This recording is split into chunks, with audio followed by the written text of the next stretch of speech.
Aktiviti malam tu setelah kita baca Yasin dan solat jemaah, dan kita buat aktiviti bakar-bakar dan kita makan nasi goreng dengan kambing perak buatan sendiri. Dan kita bawa ni, kita perak kat rumah dan kita bawa ke atas Buyun Houseboat Kenyir ni.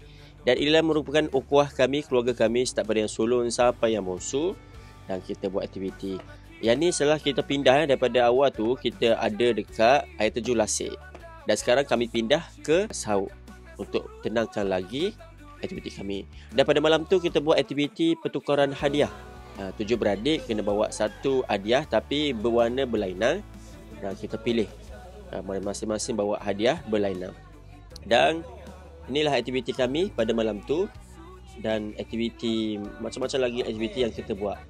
Ni aktiviti pertukaran hadiah. Masing-masing dapat satu bako hadiah setelah kita tukar kepada 7 adik beradik.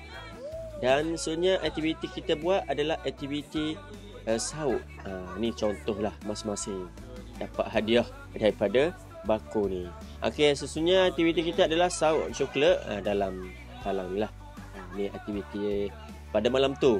Tengok gelagak si kecil siapalah dewasa. Dan yang inilah saya share kepada program ni. Kita tengok siapa yang dapat kaut semua coklat-coklat kat lantai tersebut lah. Inilah aktiviti kami pada malam tu. Start pada dewasa sampai kanak-kanak kena cuba aktiviti macam ni lah, untuk kita isi pengesahan kita pada malam tu lah. Dan selepas tu kita buat aktiviti pembagian hadiah.